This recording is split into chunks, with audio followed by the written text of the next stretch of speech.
তো আল্লাহ বলেন ইন্নাকা কাদিফান ইলা রাব্বিকা কাদহান ফামুলাকি, হে মানুষ তুমি তোমার রবের কাছে পৌঁছা পর্যন্ত কঠোর পরিশ্রম করতে হবে, তারপরে তুমি তোমার রবের সাক্ষাৎ পাবে।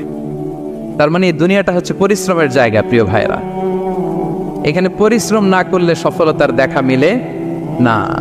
বাঁচতে হলে, সারভাইভ করতে হলে, টিকে থাকতে হলে আপনাকে পরিশ্রম করতে হবে। এই পৃথিবীতে কেউ কাউকে জায়গা করে দেয় না, এখানে জায়গা করে নিতে হয়, ঠিক কিনা বলেন? আপনি যদি পরিশ্রম করেন, পরিশ্রমে যে ঘাম ঝরে শরীর থেকে, পরিশ্রমের ঘামে জন্ম নেয় সফলতার বীজ। আপনি যখন হাড় ভাঙ্গা পরিশ্রম করবেন, এই পরিশ্রমে যে লোনা পানি বেরোবে, যে ঘাম বেরোবে, এই ঘামেই জন্ম নেয় সফলতার বীজ। এবং সফলতার কোনো শর্টকাট হয় না প্রিয় ভাইরা।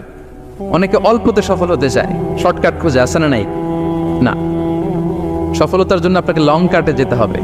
ওখানে কোনো লিফট থাকে না, সিঁড়ি বেয়ে উঠতে হয়। অনেকে চায় যে সফলতার লিফটে উঠবো, সুইচ চাপবো, সাকসেসফুল ইন লাইফ। না, এত সহজ না, আপনাকে সিঁড়ি বেয়ে উঠতে হবে। তাহলে পরিশ্রমের কোনো বিকল্প নেই। এই দুনিয়াটা হচ্ছে পরিশ্রমের জায়গা, সংগ্রামের জায়গা। আপনি সফল হতে হলে আপনাকে পরিশ্রম করতে হবে, করতেই হবে। আর পরিশ্রমে কোনো লজ্জা নেই। আমি বিভিন্ন আমার আলোচনায় বলি, কাজে লজ্জা নেই। কিসে লজ্জা নেই? আওয়াজ করে বলুন সবাই। কাজে লজ্জা নেই। লজ্জা হচ্ছে অলসতায়, লজ্জা হচ্ছে হাত পাতায়, লজ্জা হচ্ছে অকর্মণ্যতায়। কাজে লজ্জা আছে? লজ্জা কিসে বলেন সবাই? লজ্জা হচ্ছে অলসতায়, অকর্মণ্যতায়। যারা কাজ না করে ফুটানি মারে, ওইটাতে লজ্জা। অনেকে আছে ফুটানি মারে, আছে না নাই?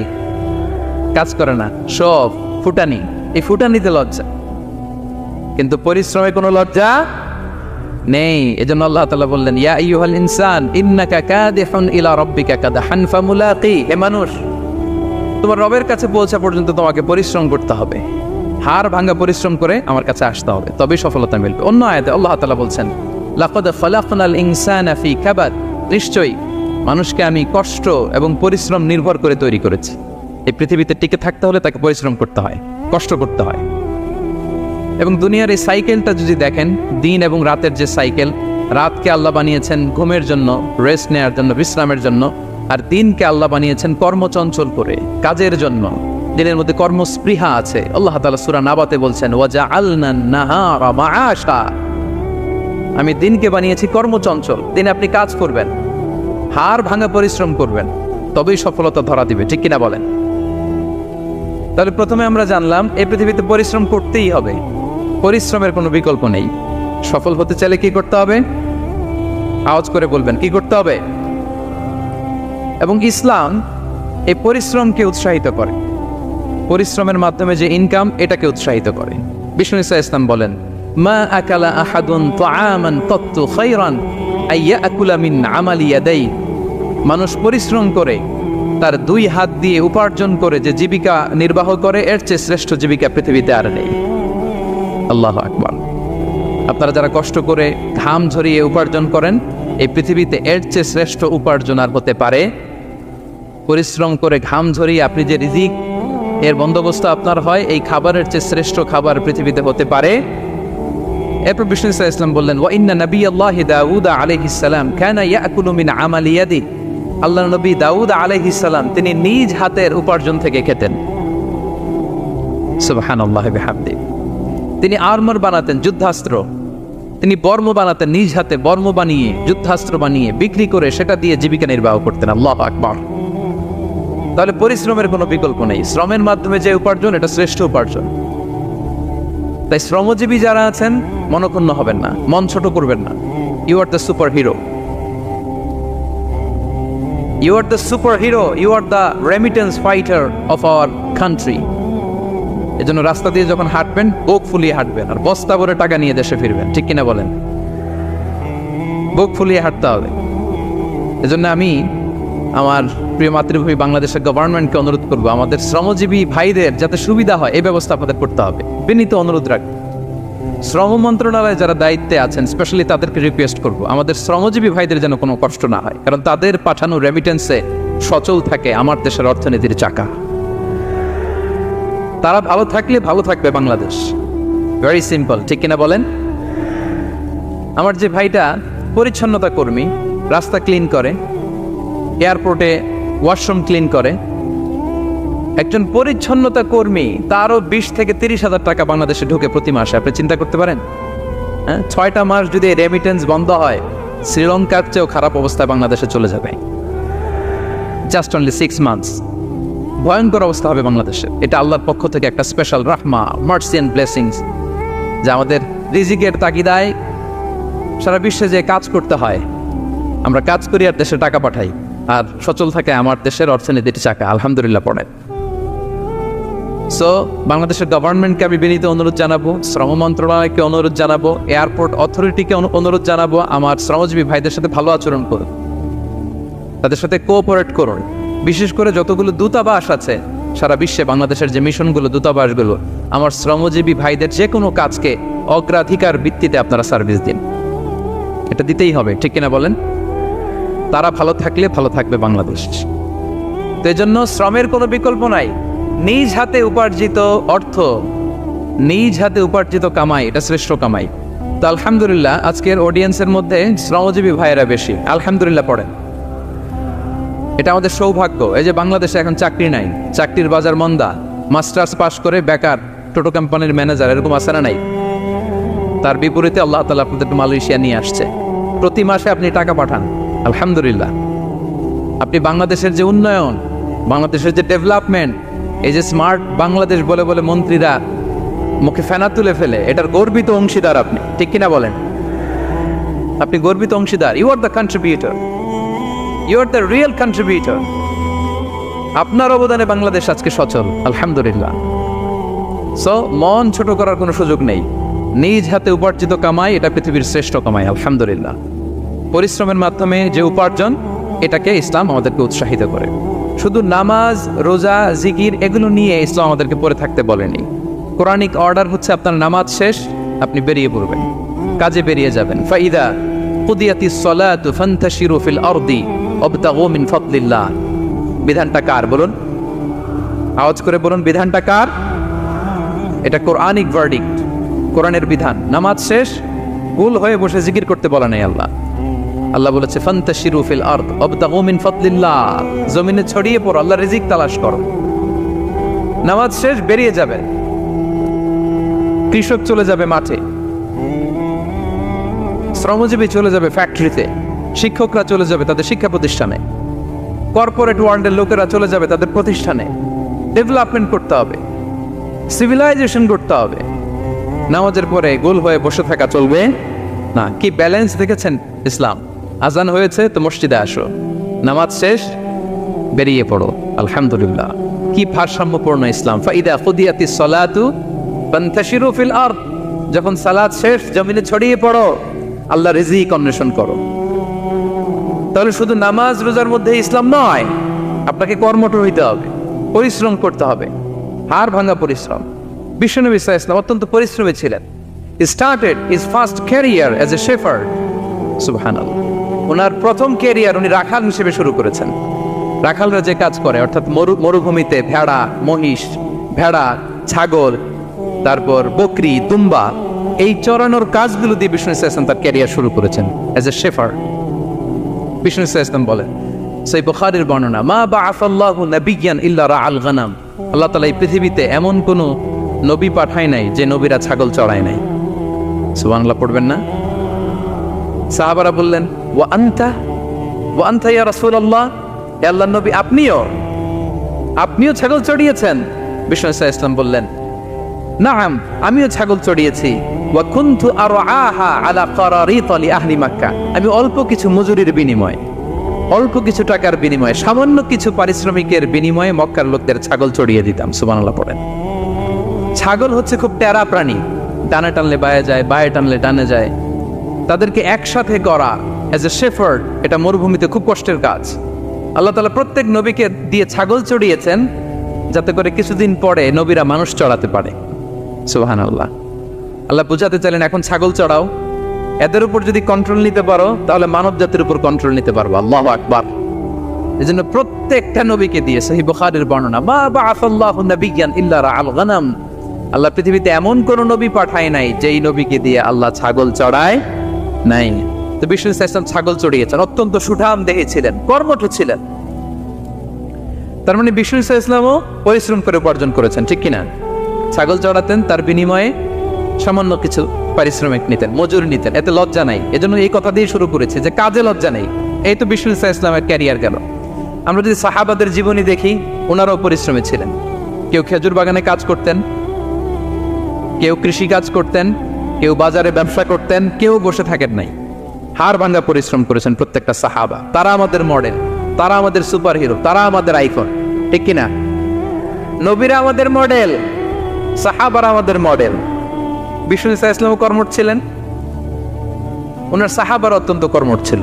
কেউ বসে থাকতেন না, পরিশ্রম করতেন, হাড় ভাঙা পরিশ্রম করতেন, উপার্জন করতেন। তারা আমাদের জন্য প্রেরণার বাতিঘর। অনেক সাহাবাদের বায়োগ্রাফি থেকে আপনাদেরকে ঘটনা শেয়ার করা যাবে। আমি একজন সাহাবার জীবনী শোনাবো আপনাদেরকে। আব্দুর রহমান ইবনে আউফ রাদিয়াল্লাহু তাআলা আনহু, 10 জন জান্নাতের, দুনিয়াতে বসে যে 10 জন সাহাবা জান্নাতের সুসংবাদ পেয়েছেন তাদের মধ্যে একজন, আলহামদুলিল্লাহ বলেন। আব্দুর রহমান ইবনে আউফ রাদিয়াল্লাহু তাআলা আনহু প্রথম 8 জন মক্কায় যারা কালিমা পড়ে মুসলমান হয়েছে তাদের একজন। তার স্ট্যাটাসটা আগে জেনে নেন। তো তিনি যখন মক্কা থেকে হিজরত করে মদিনায় গেলেন, মনে রাখবেন মক্কা থেকে যে সাহাবার বাড়ি ঘর ছেড়ে হিজরত করেছে তাদেরকে বলে মহাজির, মানে হিজরতকারী সাহাবা। আর মদিনাতে যে সমস্ত সাহাবারা তাদেরকে রিসিভ করেছেন তাদেরকে বলে আল আনসার, মানে সাহায্যকারী সাহাবা।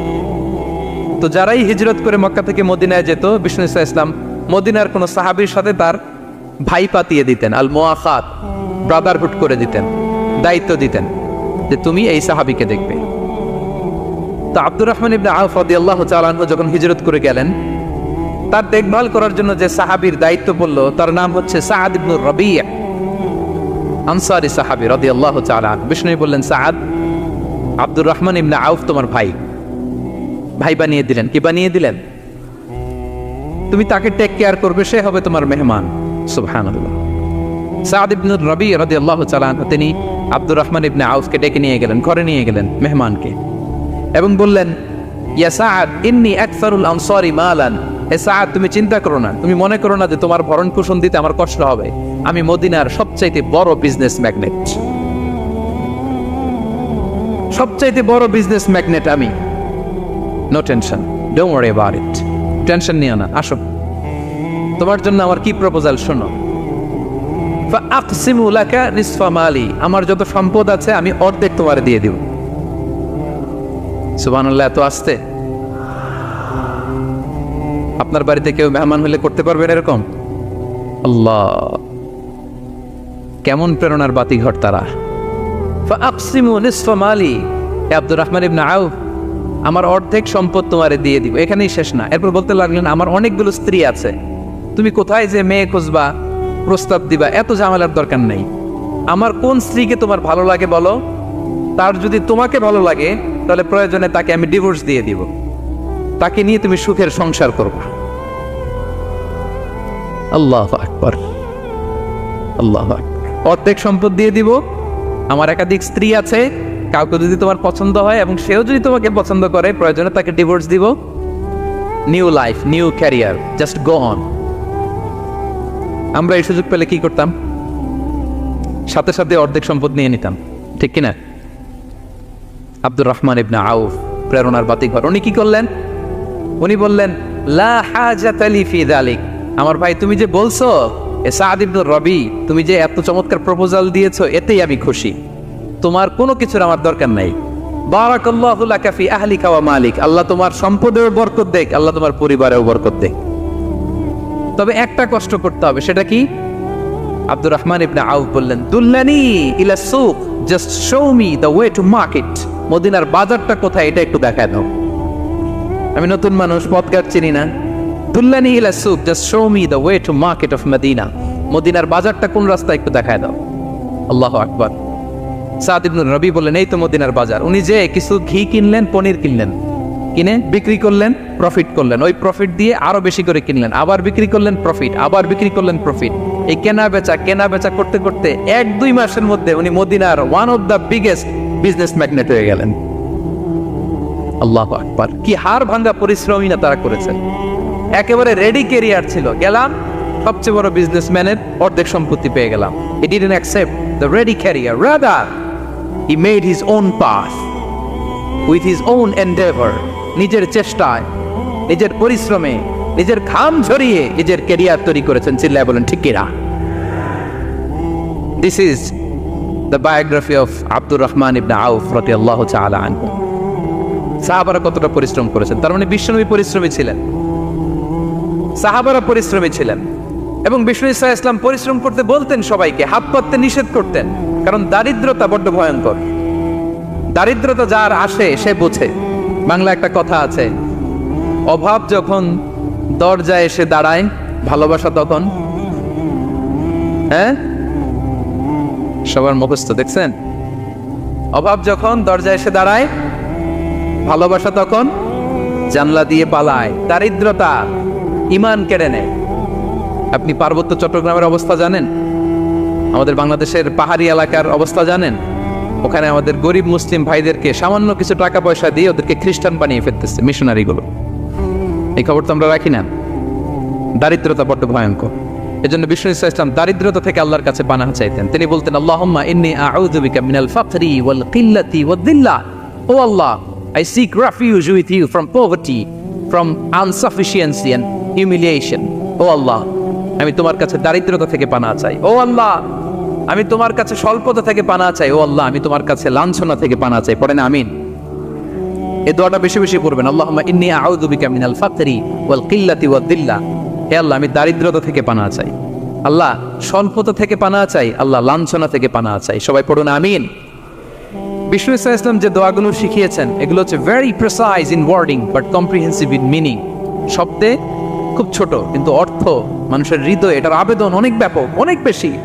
আপনি সারাদিন মিলিয়েও দোয়ার মধ্যে এত সুন্দর প্রার্থনা বাক্য তৈরি করতে পারবেন না, কিন্তু বিষ্ণু ইসলাম এক বাক্যে যেটা চেয়েছেন গোটা দুনিয়াটা এর ভেতরে ঢুকে গিয়েছে। আল্লাহুম্মা ইন্নী আউযু বিকা মিনাল ফাকরি ওয়াল কিল্লাতি ওয়াদ-দিল্লা। আল্লাহ, দারিদ্রতা থেকে পানাহ চাই। বিষ্ণু ইসলাম নিজে স্বয়ং দারিদ্রতা থেকে পানাহ চাইতেন। তাহলে দারিদ্রতার সাথে আমাদের কোনো সম্পর্ক? আমরা পরিশ্রম করব, আমরা কাজ করে খাবো, কাজে কোনো লজ্জা নেই। লজ্জা অলসতায়। চিল্লায় বলেন ঠিক কিনা? এবং বিষ্ণু ইসলামের কাছে কেউ যদি হাত পাততো, যদি দেখতেন তার কাজ করার যোগ্যতা আছে, বিষ্ণু ইসলাম ভিক্ষা দিতেন না, কাজে উৎসাহিত করতেন, ভিক্ষাবৃত্তিকে অনুৎসাহিত করতেন। এক যুবক এসে হাত পাতালো, বিষ্ণু ইসলাম আমার কিছু দেন। নয় বললেন, তুমি তো শক্ত সামর্থ্য মানুষ, বাসায় কি আছে বলো? সে বলে, আমার বাড়িতে একটা পানি খাওয়ার জগ আছে আর একটা চাদর আছে। বিষ্ণু ইসলাম বললেন, নিয়ে আস। সে নিয়ে আস। এবার বিষ্ণু ইসলাম চাদর আর জগ দুইটা নিয়ে সাহাবাদেরকে বললেন, মাইয়াশতারি হাযাইন, কে কিনবে? অকশন চিনেন? অকশন, অকশনে কি করে? নিলামে দাম তোলে না? রাসূল সাল্লাল্লাহু আলাইহি ওয়াসাল্লাম তার চাদর আর জগটা নিলামে তুললেন। এই কে কিনবে? মাইয়াশতারি হাযাইন, মাইয়াশতারি হাযাইন। একজন বলল, ফাকাল রাজুল আনা আখিযুহুমা বিদিরহাম, ইয়া রাসূলুল্লাহ, আমি 1 দিরহামে কিনবো। কয় দিরহাম?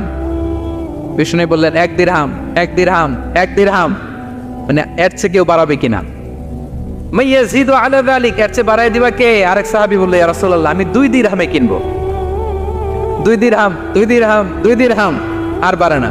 বিষ্ণু ইসলাম তার কাছে 2 দিরহাম দিয়ে বিক্রি করে দিলেন। 2 দিরহাম নিয়ে যুবককে বললেন, নাও, এই 1 দিরহাম দিয়ে কিছু খাবার কিনে তোমার ফ্যামিলিকে দিয়ে আস। আরেক দিরহাম দিয়ে একটা কুঠার কিনে নিয়ে আস। তো যুবক কুঠার কিনে আনলো। ফাওয়াদাআ লাহু আর-রাসূল সাল্লাল্লাহু আলাইহি ওয়াসাল্লাম ইয়াদান, রাসূল সাল্লাল্লাহু আলাইহি ওয়াসাল্লাম নিজ হাতে ওই কুঠারের একটা হাতল লাগাই দিলেন কাঠের। শুধু কুঠার দিয়ে তো হবে না, একটা হাতল থাকতে হবে না? বিষ্ণু সাল্লাল্লাহু আলাইহি ওয়াসাল্লাম ওনার মোবারক হাতে, বরকতময় হাতে ওই কুঠারে একটা হাতল লাগাই দিলেন।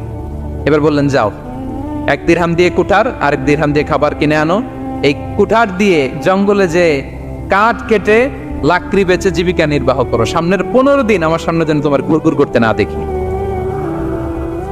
এ বেচারা গেল, 1 দিরহাম দিয়ে ফ্যামিলিতে খাবার দিল, আর লাকড়ি নিয়ে কাঠ কাটতে না কাটতে কয়েকদিনের ব্যবধানে ও 10 দিরহাম কামাই ফেলছে। আস্তে আস্তে আস্তে আস্তে সে স্বাবলম্বী হয়ে গেল।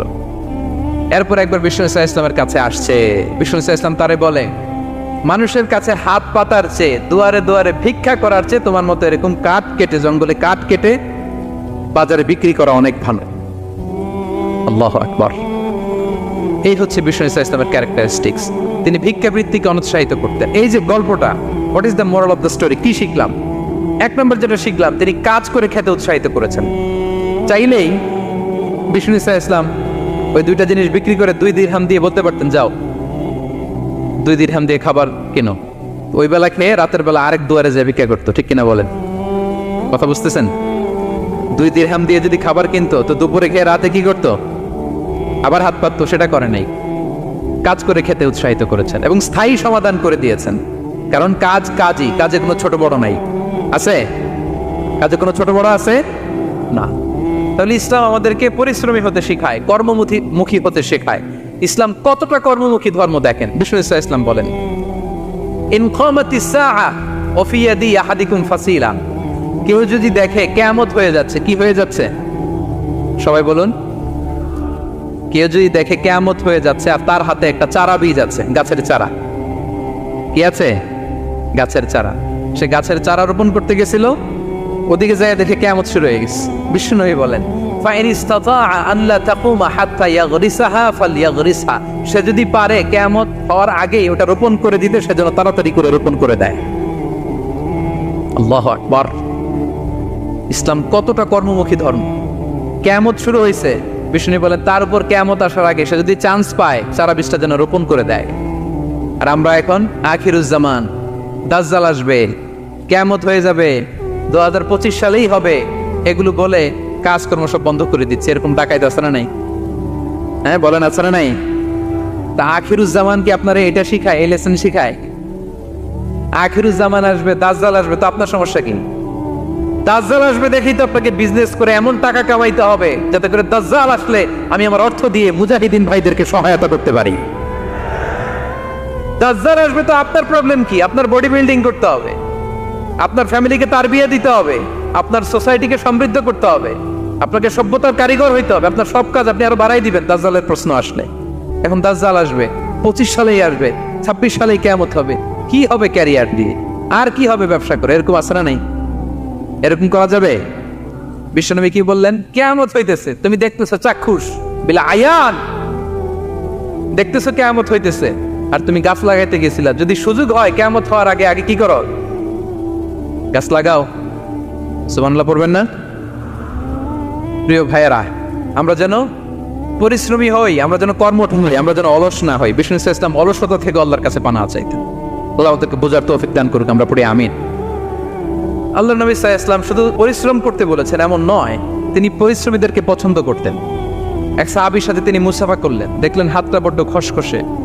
তিনি শ্রমজীবী সাহাবী। এটা যখন তিনি শুনতে পেলেন, তিনি পরম মমতায় আলতো করে ওই শ্রমিক সাহাবীর হাতে তিনি চুমু খেলেন। আল্লাহু আকবার।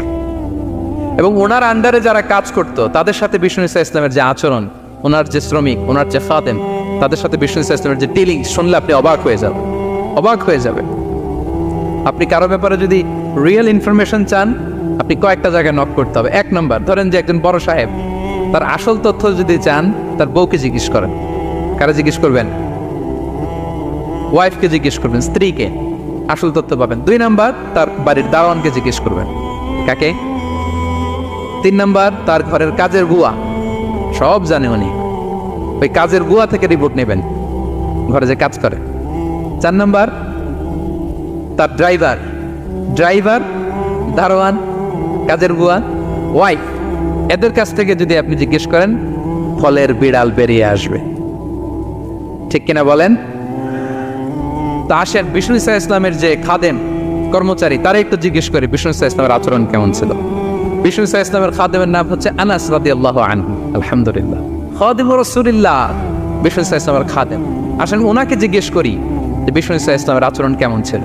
আনাস রাদিয়াল্লাহু তাআলা আনহু বলেন, খাদিমতুন নবিয়্যা 10 সিনিন, আমি বিষ্ণু ইসলামের 10 বছর খেদমত করেছি। 1-2 বছর না, 10 বছর বিষ্ণু ইসলামের খেদমতে আমি নিয়োজিত ছিলাম। ফামা ক্বালা লি লিমা সানা'তা ওয়ালা লিমা লা সানা'তা, 10 বছরের মধ্যে একদিনও কখনো বলে না, এ আনাস এটা কেন করলা, এই আনাস এমনটা কেন হলো, এটা কেন করলা না, একদিনের জন্য বলে নাই। কেন এটা করছো, কেন এটা করো নাই, এরকম কোনো প্রশ্ন আমাকে কোনোদিন করে নাই। সুবহানাল্লাহ। আনাস রাদিয়াল্লাহু তাআলা কি ভুল করেন নাই? করছেন। ছোট মানুষ তো, একেবারে ছোট বাচ্চা ছিলেন। ওনার আম্মা যখন আনাস রাদিয়াল্লাহু তাআলাকে নিয়ে আসছে, বিষ্ণু ইসলাম মক্কা থেকে হিজরত করে মদিনায় আসলেন, সবাই বিশ্বনবীকে ঘিরে ধরলো। সবাই বিশ্বনবীকে সালাম দেয়, মুসাফা করে, হাদিয়া দেয়। আনাসের মা চোখের পানি ছাড়ে, বিশ্বনবীর কাছে লজ্জায় এসে বলে, ইয়া রাসূলুল্লাহ, সবাই আপনাকে উপহার দেয়, সবাই আপনাকে হাদিয়া দেয়, আমি আপনারে কি হাদিয়া দেব? হাদিয়া দেওয়ার মতো কিছু নাই আমার এই কলিজার টুকরা আনাস ছাড়া। আমি আনাসকেই আপনারে হাদিয়া দিয়ে দিলাম। ইয়াখদুমুকা ইয়া রাসূলুল্লাহ, এ নবী, আনাস আপনার খেদমত করবে, আপনার ওযুর পানি এনে দিবে, আপনার মেসওয়াকটা এনে দিবে, আপনার জুব্বাটা এনে দিবে। আমি আমার কলিজার টুকরা, আমার নাড় ছেঁড়া ধন আনাসকেই আপনারে উপহার দিয়ে দিলাম। আনাস রাদিয়াল্লাহু তাআলা বিষ্ণু সাল্লাল্লাহু আলাইহি ওয়াসাল্লামের সাথে থাকতেন, ওযুর পানি এনে দিতেন, জামা এনে দিতেন। বিষ্ণু বললেন, আনাস, আমার ওই জুব্বাটা নিয়ে আসো। ছোট্ট আনাস জুব্বা আনতে যে মদিনার বাচ্চারা খেলতেছে, আমাদের দেশে যে খেলে, কুতকুত খেলে, চারা খেলে, এইটা খেলে, সেইটা খেলে, ওই খেলাধুলা দেখে নবীর জামা আনার কথা উনি ভুলে গেলেন। বাচ্চাদের সাথে দাঁড়িয়ে খেলা দেখতে আরম্ভ করলেন। এখন সময় গড়িয়ে অনেক হয়ে গেল, আনাসও আসে না, জুব্বাও আসে না। ঘটনা কি? বিষ্ণু সাল্লাল্লাহু আলাইহি ওয়াসাল্লাম বললেন, যাই, নিজের জামা নিজে নিয়ে আসি। তো বের হলেন, যে দেখে সর্বনাশ, আনাসকে পাঠাইছি জুব্বা আনতে, আনাস দেখি এদিকে খেলার মধ্যে মগ্ন হয়ে আছে। বিষ্ণু সাল্লাল্লাহু আলাইহি ওয়াসাল্লাম কিছুই বললেন না, চুপ করে যে উনিও আনাসের পিছনে এভাবে দাঁড়িয়ে রইলেন, কিছুই বলে না। তো আনাস খেলা একবার এদিকে দেখে, একবার ওদিকে দেখে, একবার এদিকে ঘুরতে ঘুরতে হঠাৎ দেখে পিছনে কে? স্বয়ং বিশ্বনবী। আল্লাহ, বিশ্বনবীর দেখে তো আনাস রাদিয়াল্লাহু তাআলার কলিজাটা এখানে চলে আসছে ভয়। হায় হায়, আজকে খবর আছে। হায় হায়, আমার না জুব্বা আনতে বলছিল, আমি কি কাজ করলাম? ভয়ে আটকে উঠছে। বিষ্ণু ইসলাম ধমক দেয় নাই, পেট্টি দেয় নাই, কিছু করে নাই, শুধু একটা মুচকি হাসি দিয়েছে। আনাস রাদিয়াল্লাহু তাআলা আনহু বলে, বিশ্বনবীর সেই দিনের মুচকি হাসির শাসন মৃত্যুর আগ পর্যন্ত আমাকে সোজা রাস্তায় রেখেছে, আর ডানে বায়ে করি নাই কোনোদিন। তার মানে শাসন করতে জানলে বেত মারা লাগে না, শাসন করতে জানলে গায়ে হাত তোলা লাগে না, শাসন করতে জানলে মুচকি হাসি দিয়েও শাসন করা যায়, ঠিক কিনা বলেন? বিশ্বনবীর মুচকি হাসির শাসন আনাস রাদিয়াল্লাহু তাআলা আনহুকে আজীবন সোজা রাস্তা রেখেছে। তাহলে শ্রমজীবীদেরকে বিষ্ণু সাল্লাল্লাহু আলাইহি ওয়াসাল্লাম কতটা সম্মান করতেন, শ্রদ্ধা করতেন, ভালোবাসতেন, বুঝতে পারছেন সবাই? প্রিয় ভাইয়েরা, লেবার রাইটস ইন ইসলাম, ইসলামের শ্রমিকের অধিকার। শ্রমিকদেরকে ইসলাম কমপক্ষে 7টা অধিকার দিয়েছে। কয়টা? 1 নাম্বার, ইসলাম একজন শ্রমিককে প্রথম যে অধিকারটা দিয়েছে সেটা হচ্ছে কাজ শেষে, শ্রম শেষে তার পারিশ্রমিকের অধিকার, মজুরি পাওয়ার অধিকার, কাজ শেষে বেতন পাওয়ার অধিকার। কাজ করেছেন তো আপনি বেতন পাবেন, এটা আপনার অধিকার। বেতন বা পারিশ্রমিক এটা একটা কর্মজীবীর অধিকার। আপনার কোম্পানির মালিক যে আপনার বেতন দেয়, এটা কি দয়া করে? করুণা। তো এটা যদি করুণা হয়, সে যে আপনার কাজ করে দেয়, এটাও তো করুণা, এটা তো আর বড় করুণা। কি বলেন? আপনি যে স্যালারি পে করেন, এটা যদি করুণা হয়, সে যে পরিশ্রম করে, সে তো আর বড় করুণা করে আপনারে, তার কারণে তো আপনার কোম্পানি টিকে আছে, ঠিক কিনা বলেন? তাহলে এটা করুণা নয়, এটা শ্রমিকের অধিকার। এবং বিশ্বনবী সাল্লাল্লাহু আলাইহি ওয়াসাল্লামের সেই ঐতিহাসিক বাণী, তিনি বলেছেন, আ'তুল আজীর আজরাহু ক্বাবলা আন ইয়াজিফা আরাফু, ঘাম শুকিয়ে যাওয়ার আগে শ্রমিককে তার পারিশ্রমিক বুঝিয়ে দাও। সুবহানাল্লাহ, বিশ্বনবীর ঐতিহাসিক বাণী। এখন জাতিসংঘ আমাদেরকে শিখায় যে শ্রমিকের মজুরি দিতে হবে, অন টাইমে দিতে হবে, স্যালারি দিতে হবে, এই করতে হবে, সেই করতে হবে। মানবাধিকারের কর্মীরা আমাদেরকে শিখায়, তারা শিখানোর 1500 বছর আগে বিষ্ণু ইসলামের ঐতিহাসিক বাণী, তিনি বলেছেন, আ'তুল আজীরা আজরাহু ক্বাবলা আন ইয়াজিফা আরাফু, শ্রমিকের ঘাম শুকাবার আগে তার মজুরি পেমেন্ট করে দাও। সুবহানাল্লাহ। ঘাম শুকিয়ে যাওয়ার আগে মানে অন টাইম, দ্রুততম সময়ে শ্রমিককে তার মজুরি দিয়ে দাও, তার বেতন দিয়ে দাও। যারা শ্রমিককে তার পারিশ্রমিক অন টাইমে দেয় না, স্যালারি অন টাইমে পে করে না, টালবাহানা করে, গরিমসি করে, তাদের ব্যাপারে বিষ্ণু ইসলাম কি বলেন? বিষ্ণু বলেন, 3 শ্রেণীর ব্যক্তি, সালাসাতুন আনা খাসমুহুম ইয়াউমাল কিয়ামা, 3 শ্রেণীর ব্যক্তির বিরুদ্ধে আমি বিশ্বনবী কিয়ামতের দিন আল্লাহর কাঠগড়ায় মামলা দায়ের করব। আমি বিশ্বনবী 3 শ্রেণীর ব্যক্তির বিরুদ্ধে আমি বিশ্বনবী আল্লাহর সুপ্রিম কোর্টের কাঠগড়ায় মামলা দায়ের করব। এর মধ্যে 1 শ্রেণীর ব্যক্তি হচ্ছে রাজুলুন ইস্তাআজারা আজিরান ফাস্তাওফা মিনহু ওয়া লাম ইউতিহি আজরা, কোন ব্যক্তি যে শ্রমিক নিয়োগ দেওয়ার পরে তার কাছ থেকে কাজ বুঝিয়ে নিয়েছে কিন্তু তাকে তার প্রাপ্য বুঝিয়ে দেয়নি। এরকম ডাকাত আমাদের সমাজে আছে না নাই?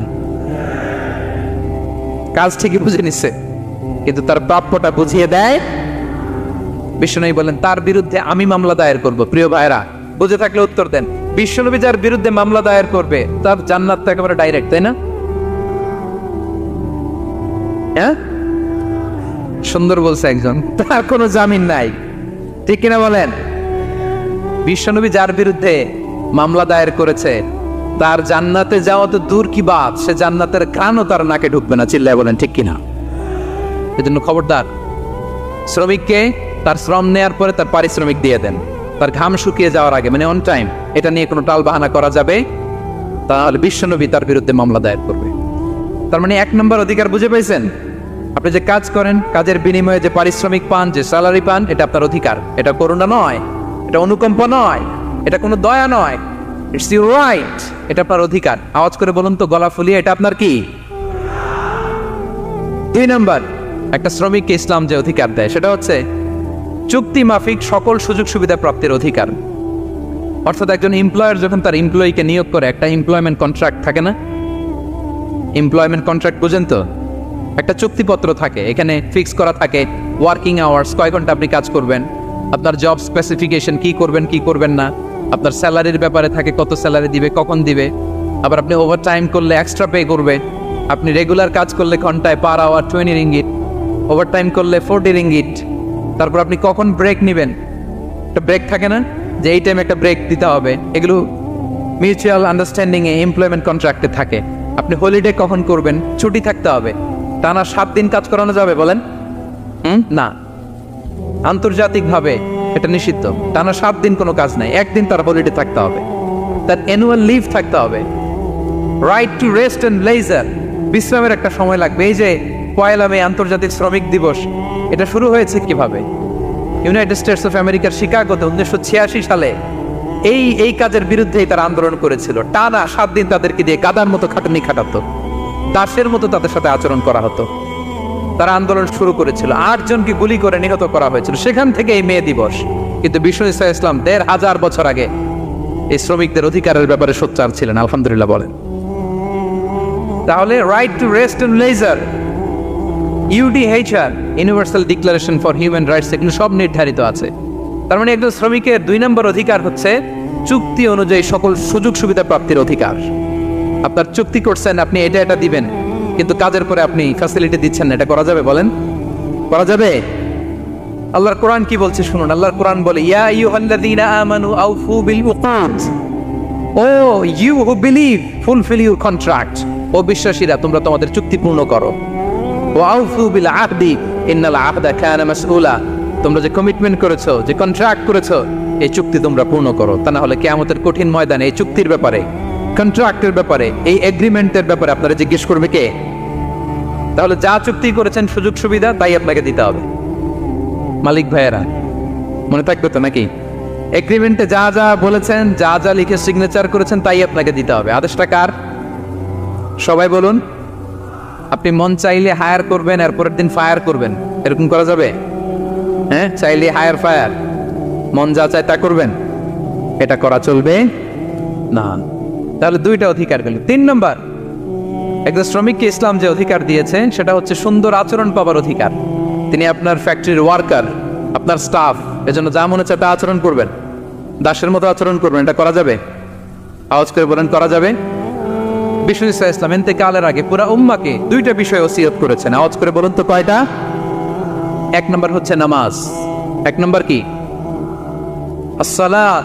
আসসালাত, রুহু বের হওয়ার আগে, ইন্তেকালের আগে বিষ্ণু বলেন আসসালাত, সালাত, নামাজ, নামাজ। উম্মতেরা নামাজের ব্যাপারে সতর্ক হও। 2 নম্বর তিনি বলেছেন ওয়ামা মালাকাত আইমানুকুম, তোমাদের অধীনস্থ যারা আছে তাদের ব্যাপারে সচেষ্ট হও, তাদের প্রতি সদয় হও, তাদের সাথে খারাপ আচরণ করো না। এটা কখন বলছেন? জুমার খুতবার সময়, সাহাবীদের সাথে গল্প করার সময়, বিবিদের সাথে আলোচনার সময়। কখন? Just right before his death.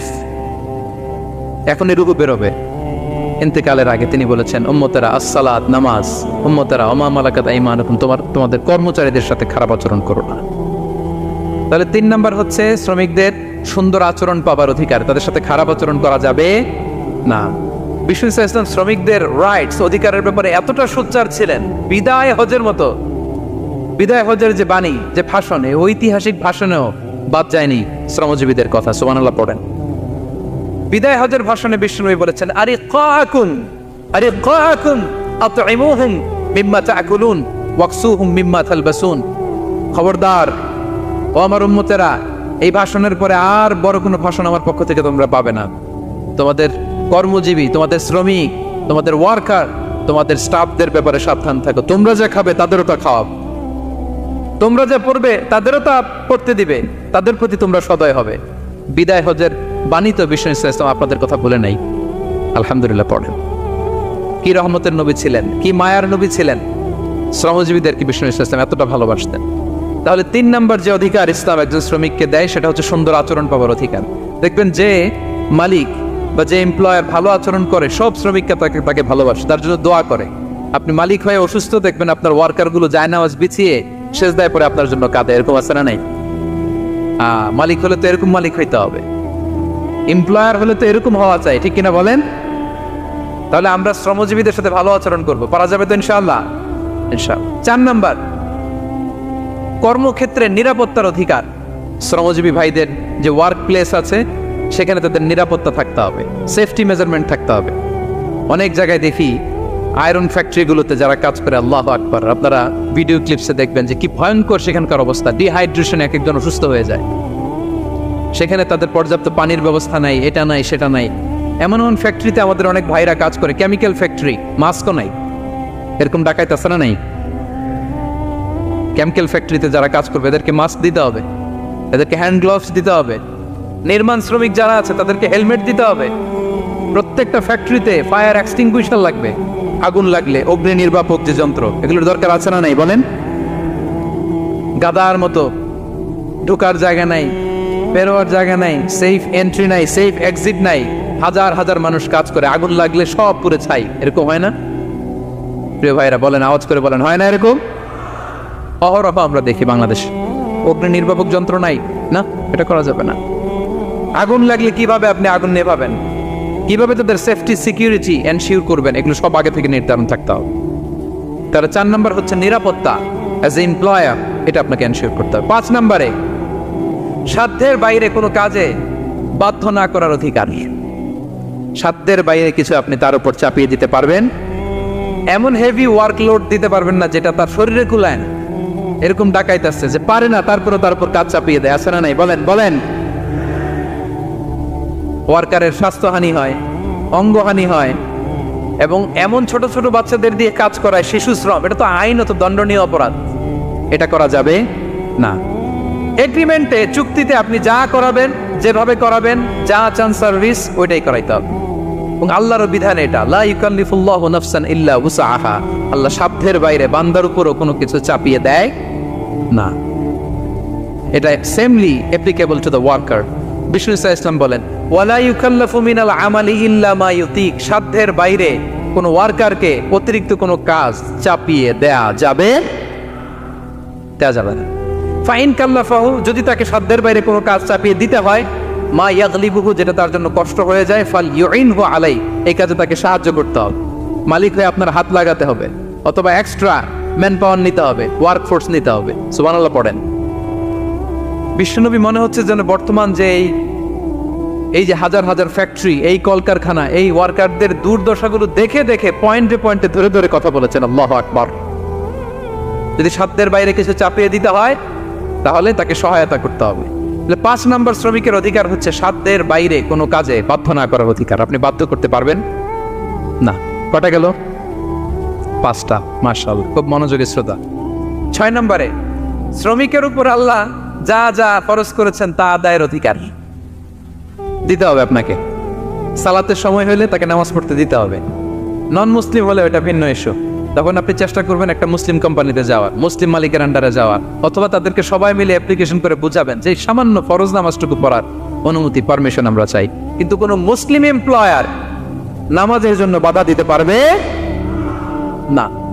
Ramzan মাসে রোজা রাখা শ্রমিকের জন্য ফরজ না, অনুমতি দিতে হবে। নারী কর্মীদেরকে, যারা নারী কর্মী আছে তাদেরকে পর্দার অনুমতি দিতে হবে, হিজাবের অনুমতি দিতে হবে। মালিক তো দূরের কথা, আমাদের বাংলাদেশে অনেক বিশ্ববিদ্যালয়ের শিক্ষকরাই অনুমতি দেয় না। এরকম ডাকাত শিক্ষক আছে না নাই? এরকম জালেম বাংলাদেশে আছে না নাই? ঢাকা বিশ্ববিদ্যালয় চিন্তা করা যায়, মুসলিমদের টাকা দিয়ে যে বিশ্ববিদ্যালয়, ওখানে আমার বোনেরা পর্দা করে যেতে পারে না, আমার মুসলিম বোনেরা হিজাব পড়তে পারে না, নেকাব পড়তে পারে না। এই অধিকার কি শিক্ষককে দেওয়া হয়েছে? কথা বলেন না, never. You never can do that. একটা রেগুলার ড্রেস কোড থাকবে, এটা সবাই মানবে। এটার উপরে দিয়ে সে চাদর পরবে না ওড়না পরবে না হেজাব পরবে না ব্লেজার পরবে, এটা নিয়ে নাক গলানোর ক্ষমতা কোনো শিক্ষকের নাই। চিল্লায় বলেন ঠিক কিনা? তাহলে আপনার কর্মস্থলে মুসলিম নারীরা যদি কাজ করে, নারী কর্মীদের জন্য পর্দার ব্যবস্থা করতে হবে, ঠিক কিনা বলেন?